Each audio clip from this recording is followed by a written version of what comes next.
Okay, we are here on set for Bet99's responsible gambling commercial with none other than the man I consider to be the GOAT, George Rush St-Pierre, to discuss some of the latest news in the UFC and a bunch of other stuff. George, comment ça va? Ça va très bien, merci. Très bien, très bien. Okay, so let's get into the news first. Okay, so no one in the UFC right now is hotter than Alex Pereira. He's just dusting all these guys at 205. So the big question for him is, what's next? He's in his late 30s now, so the time is ticking. So should he, as a fan, what would you prefer to see him do? Stay at 205. Looks like Magomed Ankalaev would be next in line there. Or go up to heavyweight, potentially make history, and become the first UFC fighter to become a champion in 3 weight classes. As a fan, what would you like to see? Well, as a fan, we always want an athlete to try to attempt something that never been done before. I think Alex Pereira is the best striker the light heavyweight division has ever seen. He's just incredible. But the question is, how would he pair up against a guy who's more of a wrestler, a guy who's going to try to bring the fight to the ground? I think he needs to answer that before trying to go up in heavyweight, because if in heavyweights you have Aspinall, you have John Jones. And these guys are very good wrestlers. They're very good strikers, but they're good wrestlers, so they can do it all. And we've seen Pereira doing incredible against guys who are willing to strike with him.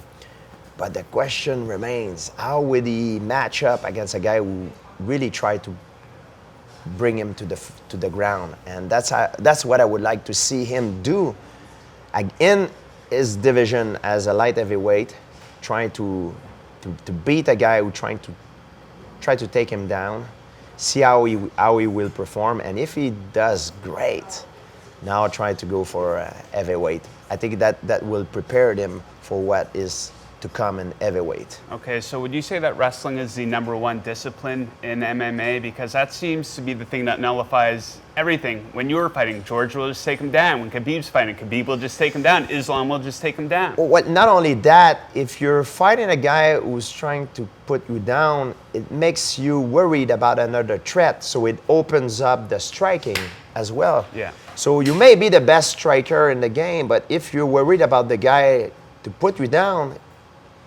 it makes you something else to worry, so it opens you up more in your striking, so it diminishes your striking abilities. Yeah. And so far, we haven't seen really nobody try to do that to Alex Pereira.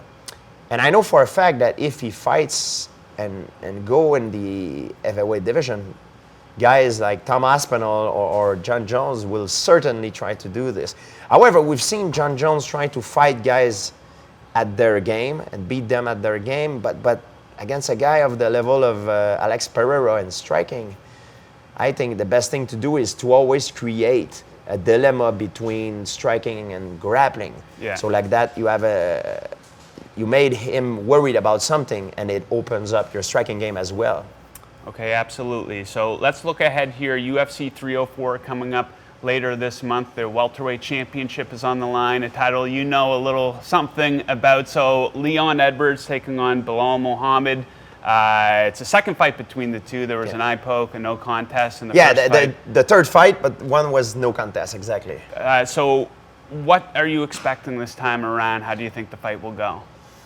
Oof, it's hard to tell because, Leon Edwards is on a roll, he's... Hasn't lost in 9 years. No, he's incredible. He's at his best right now. He's got the momentum, and Muhammad is very hungry.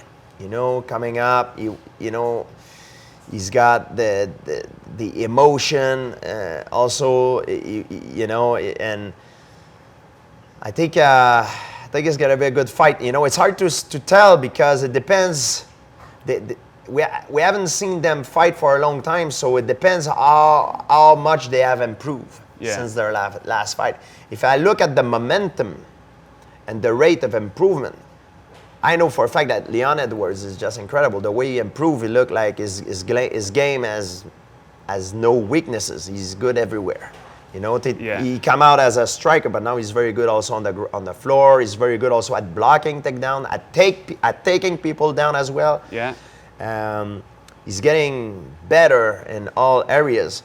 And Muhammad, his striking is very unorthodox. You know, he switches stance. He does stuff that you never expect him doing. So it's a tough fight to call. Okay, so I got to ask, this is your division. You're the GOAT of this division. If you were fighting Leon Edwards, what would the approach be? Well, the approach, if I'm fighting Leon Edwards, I think it would be, if I'm Mohammed, it would be to push with a forward pressure, make sure I make Leon Edwards fight on his heel, you know, going back as much as possible. And Leon Edwards seems to me that he's very good at using wrestling against the fence. So maybe if I'm Mohammed, it's trying to mix it up with striking and also trying to take him down, but in the open, not against the fence. However, I know that Mohammed is training with the guy from Dagestan, like Khabib and all those guys. Yeah. And those guys are expert at wrestling against the fence. So maybe that was one of his secret weapon that we might see in the fight. Okay, so the co-main event at UFC 304, a guy you're quite high on, he's come up a couple times in our previous conversations, Tom Aspinall. He's taking on Curtis Blaydes, the interim heavyweight championship. The heavyweight title picture a little murky right now. What are you expecting in that matchup?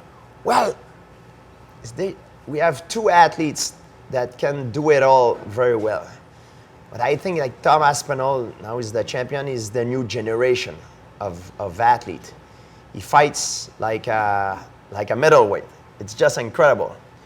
He's extremely athletic, incredible fighting IQ, and he always trying to be the perfect nemesis of his opponent. He can do it all very well. He mixed up striking and grappling very well. Same thing on the other side, Curtis Blaydes, he does it well. However, if I have to bet on that fight, I'm forced to go with Tom Aspinall because I think he does everything just better than his opponent. Yeah, I think a lot of people will be on your side there. Okay, so however, in the heavyweight, you make one mistake, boom! So that's it, one punch, right? Exactly. So that's why we never see heavyweight champions staying champion for a long time because of the weight. You know, that one mistake, everything is over. Yeah. So, but Tom Aspinall right now he's on a roll. Absolutely. Okay, so another marquee fight on the card. It's probably going to be the grudge match of the event. Paddy Pimblett taking on Bobby King Green. A lot of emotion going into this fight, a lot of anger. So I'm wondering, what would your advice be to younger fighters who are entering a fight with a lot of anger, a lot of emotion? You see this quite often in the UFC. So what advice would you give to fighters who are approaching a fight like that? Well, you can use your emotion. Your emotion can benefit you when you're exhausted, you're tired. So you use your emotion to motivate you to give you the kick in the butt that you need to go further, you know, to push yourself. You can use your emotion in that way, to use it in a positive way. Emotion can be bad if you let yourself getting dragged by rage, because it can make you overcommit yourself. We've seen that when, for example, Aldo faced Conor McGregor. You know, Conor McGregor is a sniper. He was waiting for Aldo. He taunted him the whole time during the training camp. He was just waiting for the perfect opportunity. Aldo wanted to get rid of him right away. He overcommit himself. Boom! And that's the danger with emotion. You know, if you fight with emotion, you need to learn how to control it in order for you to use emotion to be beneficial for you.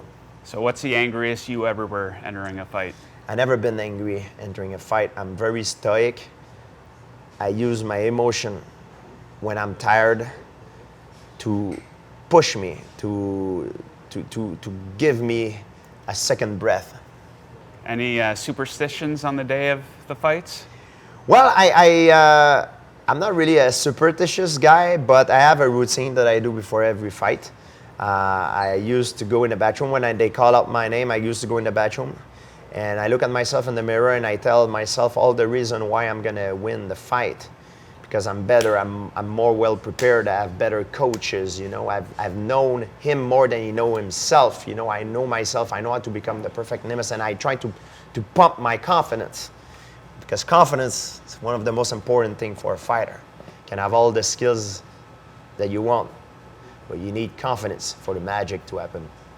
Okay, let's get into a bunch of random stuff here. Some silly, some serious. The first one, a bit of a fun one, I guess. So if you didn't have this amazing life as a professional fighter that you've been living for the past couple decades, Yes. what path do you think you would have gone in? Well, I two choices. Maybe I would be a paleontologist, Okay. because I love dinosaurs. I would be in the Badlands scratching like a piece of fossil, like try to dig it up. Or maybe I would be an osteopath. Okay. I like it's an area that really fascinates me. Okay. Like a physiotherapist or something like this. What's a piece of advice, a great piece of advice that you received earlier in your life that you still carry with you today? Oh, it's a good one. I would say something that I've read a long time ago, and I will always remember, is that it's an advice, but it was not given to me directly. It was by Marcus Aurelius. It says your happiness depends of the quality of your thoughts. And it's really true. We all live in our bubble. Mm-hmm. If you have bad thoughts, you will not be happy. You create your own happiness. Everything that happens is outside of you, you know, and you only let it affect you, but you have the power to block that, you know. So the quality of your thought really has an influence on your happiness. Absolutely. Okay, a bit more serious one now. So how prevalent do you think PEDs were in the sport during your time competing, and how prevalent do you think they are now, given the advancements in testing and the strict penalties if you test positive? Well, I think they always been performance-enhancing drugs since it existed, because where there is money, there is corruption, and I think it's not only in mixed martial arts, it's in every sport. Unfortunately, there's a lot of politics and a lot of money involved. So that's why when there's corruption, there's certain athletes maybe that could be more protected than others, and certain, you know, like companies and certain ways for athletes to cheat. It's very unfortunate. But I think we have to keep testing the athlete. I think it's very important for the safety of our sport, for the purity of our sport, because martial art, it's, you know, it's to be, some of the value of martial art is loyalty, to be loyal, to be fair. And when you fight with performance-enhancing drug, it's not fair because you're cheating, you know, it's using a weapon. Yeah. So it's either they let everybody takes wherever they want, or they're testing the best they can and try to not be corrupt by the money and do it well, you know. And it's hard. I mean, in technology, you know, the technology will always be more advanced for the people who try to hide it than people that try to catch people, I think, because that's where the money is. Now, did you ever suspect anyone of cheating after you faced some, or was there an opponent that you were wary of facing at any point because you suspected potentially they were cheating with PEDs? Well, I suspected, and I know that a lot of people have taken, but I was never trying to accuse one particular person. I always wanted to try to change the system, because if you accuse one guy and you get rid of him, another one will come, so you don't end the problem. You need to cut the problem at its base. And I'm glad that UFC at the time they had a testing with USADA. Now they had another program, I think. I'm not sure exactly who they are, but they need to do that. I mean, it's a must, because you say you play hockey, you play baseball, yes, but you don't play fighting. and it's for the safety of the fighters. Because someone who's on performance enhancing, who is on performance enhancing drug has a huge effect on the performance. You know, I've seen it myself firsthand. I've even in the gym, you know, guys who are not fighters, but they are on performance enhancing drug, and they tell me, I can see when they are on their cycle and when they are not. It's two different guys. You know, it's not even close. You know, so I just imagine what it can do to an athlete who's fighting for example, for a world title, and how much more it gives him. It's not fair. It's crazy. Let's just look at the Tour de France. It's people will say, oh yeah, but fighting is not the same. It's all the same. It just makes you better. You know. Yeah.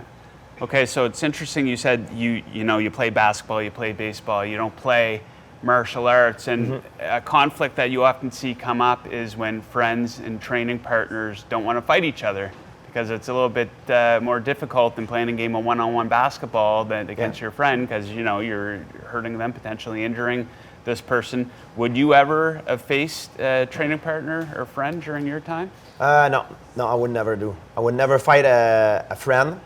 And I said it openly. It's not a question of money. It's a question of I would not be capable of hurting someone. Yeah. If I'm on top of someone and I know that elbow will knock him out cold and give him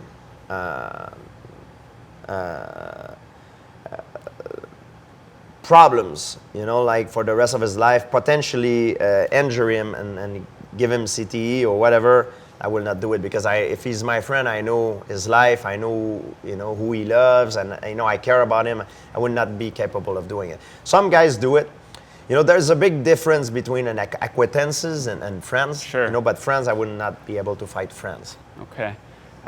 So you faced a lot of great fighters in your career. Who hit you the hardest? What's the hardest hit you've ever taken in a fight? Well, the hardest hit is the one that you don't see. So I'm sure I would say Carlos Condit with his head kick, Matt Serra with the punch I didn't see coming. But it was not one punch, it was multiple strike. I think the fight that I got the most damage is my first fight with BJ Penn. Okay. It was the one that I physically took me the most to recover from. Okay.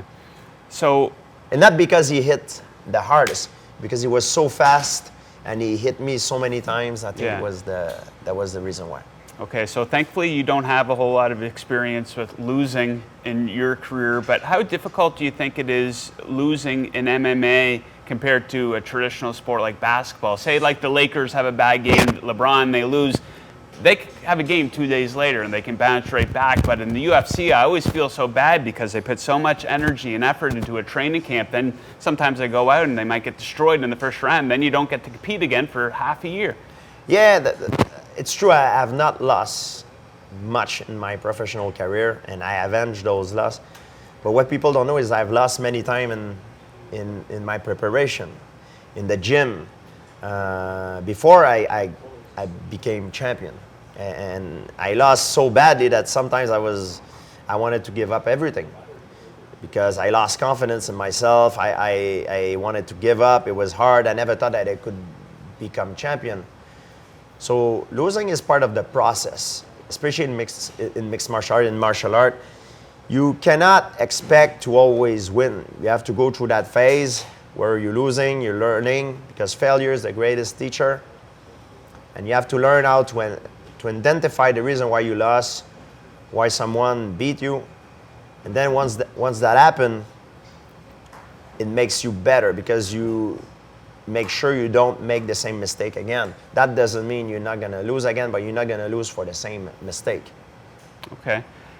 Who's a fighter in training camps or just general training that was very competitive with you, that might surprise? I'm sure you've trained with a lot of big names throughout your career. Who's someone who was a great competitor in training for you? Oh, I had a lot of it. Firas Zahabi, who was my coaches, used to be my training partner. We had like crazy training, crazy sparring when we were young. David Loiseau,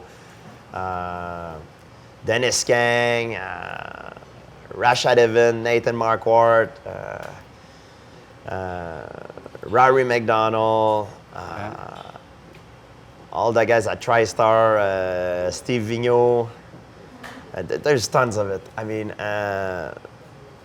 there's tons of it. I brought up some guys, Dan Hardy.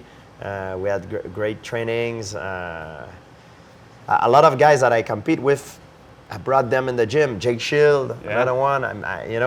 We had a lot of great training, like high level training. Great. We were very competitive when we trained, but what made them such great training partner is that, yes, when you fight, you're malicious. You want to hurt your opponent. But when you train, you're competitive, but you're not malicious. So it's very important for an athlete to have a great training partner because that's what's going to allow you to improve. Mm-hmm. And if you have guys that are a great training partner, you improve. If you have guys that are not great training partner, that are malicious, they want to make a name for themselves and hurt you, they have bad intention, this is bad because you're not going to be willing to risk yourself sometimes to try something new. Yeah. And maybe if you try something new, you're going to develop different skills that are going to make you better. And if you fight someone who's malicious, you're not going to do these things. So it's going to sort of have a negative effect on your development. So I'm very fortunate. I had great training partner, Gordon Ryan, Gary Tonin, all the guys. I had the best training partners, and I'm very fortunate. When I was younger, I used to travel to train with a lot of them because I was not known, so I had to travel. And now a lot of them, they come to me, and sometimes when I travel, I still go to them. So I was very happy. That's one of the reasons why I was so successful in my life is because of my training partner, the exchange that I had with all these guys. Okay, so speaking of training camps, we often hear stories about spies being in different training camps, feeding information to different coaches and different fighters. Ian Gary actually accused MVP of trying to have a spy in his camp leading up to their fight at UFC 303. Is this something you've ever experienced, or do you have any stories of this happening throughout your career? Yeah, there's things like this that happen, but I do not really focus on that. If I know there's a spy, I'm not gonna make it obvious for the spy to get information and pass it down to my future opponent. But if it's already done and I found out it's a spy, I don't really care. I try to focus only on things that I have control and certain things I do not have control. But when I'm fighting someone, I'm very confident. Very confident. I'm going to tell him, hey, guess what I'm going to do to you? Let me help you. I'm going to jab you a few times. And when I create a dilemma and a threat with my jab, I'm going to fake it and get into my single to double leg and put you down. And once you're done, I'm going to ground and pound the hell out of you until you turn your back and submitting you. So try to avoid it if you can. Okay. That's my style, you know. So I'm going into the optics of that. There is no secret. You know, everybody has two arms. Everybody punch. Everybody kick. Everybody knows. Everybody have the same sort of kind of the same knowledge. So spies, oh, he's good at this, he's good at that. You should know because if you did your homework, you've studied my fight, you should know this already. So, you know what I mean? So I don't let these things playing in my head. Okay. I'm hoping to get a nugget from you here. We'll see if you have one for us. So in a previous interview, we talked about fights that UFC wasn't able to put together for whatever reason, Anderson Silva, Khabib. You even alluded to Floyd Mayweather's team coming to you and trying to set something up there. Was there ever another fight throughout your career, whether it be in the UFC or post-UFC, that you really wanted to make happen and for whatever reason it couldn't take place? Yeah, I had an opportunity at one point to box against Oscar de la Hoya, but it was a modified boxing rules in a way that it was with bigger gloves. I think it was, I can't remember the terms of what it would have been, but it was, I think 8 rounds with bigger gloves, and Oscar de la Hoya, obviously in his prime, he was a much better boxer that I could ever wish to be. Yeah. But I just thought that because of the time difference, that would give an edge to me. And I was willing to do it, but that did not happen at the time because I was under contract with UFC, and Dana didn't want to do it. They didn't want me to do it. Yeah, so is this something, we see a lot of this, and we were talking about this, Nate Diaz just fought Jorge Masvidal, and it's popular on social media. I think it's a bit of a money grab. It's a good opportunity for the guys to make some money. Let's call it what it is. Is this something you'd be interested in, that type of competition?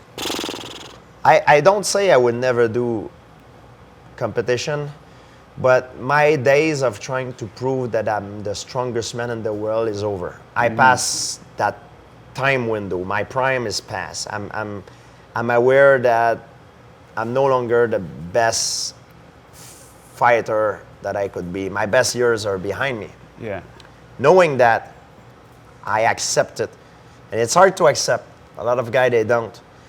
So if I ever compete again, it might be for it will be for some kind of charity involved. Like when I fought, I was planning to fight a box against Oscar de la Hoya. It was like the charity was involved.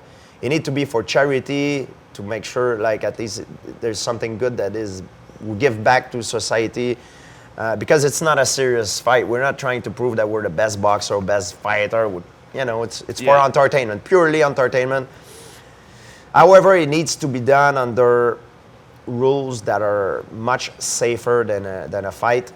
So I'm not willing to go back out there and compete under rules that are like real strict. Like, it needs to be modified in a way that it's fun and it's safer. It's never 100% safe because it's always a combat sport. Yeah. But it needs to be safe, whether if it's striking or grappling. And people always allude me to the possibility of fighting. Oh, are you gonna come up? Because I'm in good shape, but I'm not in shape because of my intent to go compete. I'm in shape because of my intention to be healthy. Mm-hmm. Because it's part of my life. I'm a martial artist because I train to feel good in my own skin, not because I have a competition. Did you ever consider cutting down to 155 pounds to fight? I could have maybe tried it. I could have maybe do it because a lot of the 155ers are actually bigger than me. But I'm not a big fan of cutting weights. Mm-hmm. And I always prioritize my health over performance. My health is the most important thing for me. And then it's performance, the second.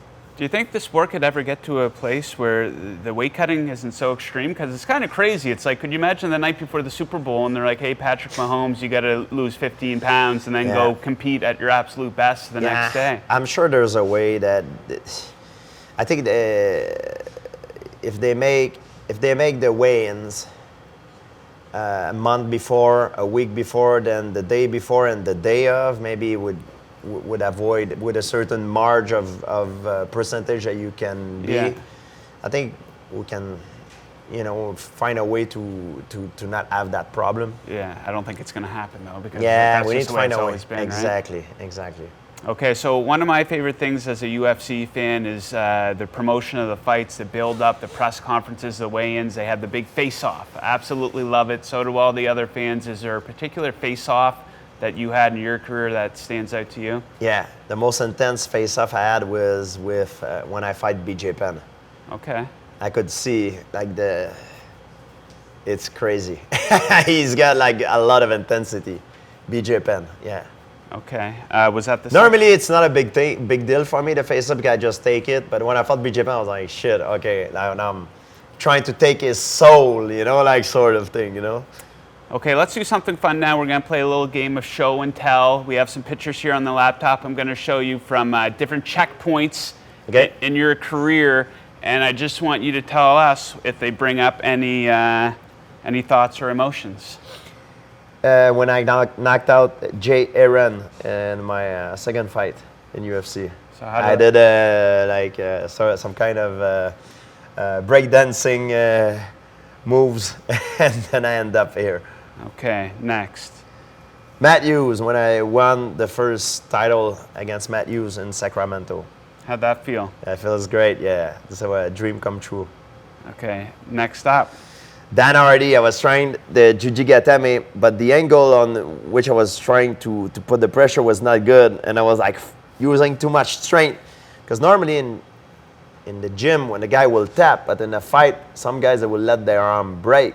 Yeah. So I learned from that mistake. So now I know when I get a Jujigatame, it's all about the technique and the angle and the leverage point, not about strength. Did you feel his arm cracking? Because people watching at home was like, oh my God, his arm's going to break. He's extremely flexible, of course, but he has a great dexterity in his shoulders and arm, but it's the angle on which I was like putting the pressure was not good. I should have passed it underneath my arm, or the angle was not good. I should have put it on the side of my arm. It would have broke. Okay. This one right here, this is a favorite of MMA nerds everywhere. So what do you think when you see this? Yeah, ready, war face. They're getting ready for a fight. Yeah. This is BJ Penn, if I believe correctly. Yeah, people call that the one of the best corners in MMA history right there. Oh, yeah.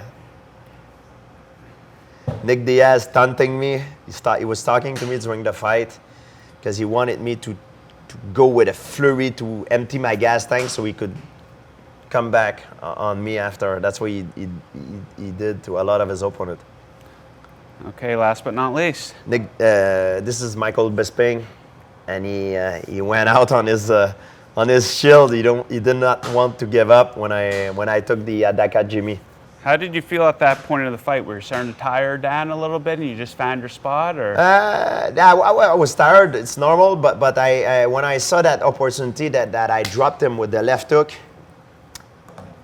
I don't want to sound arrogant, but I played out a lot of scenarios in my head, and that's one of the scenarios that came back the most often when I was in my training camp. It was that I dropped him with strike, and then somehow he managed trying to stand back up, and he opens up his back, so I get him with my favorite submission hold, the Adaka Jimmy. There we go. Okay, I'm being told that we have to wrap it up now, George, so we'll leave it at that. Thank you very much, and make sure you head on over to Bet99 for all your UFC betting needs. Play responsibly.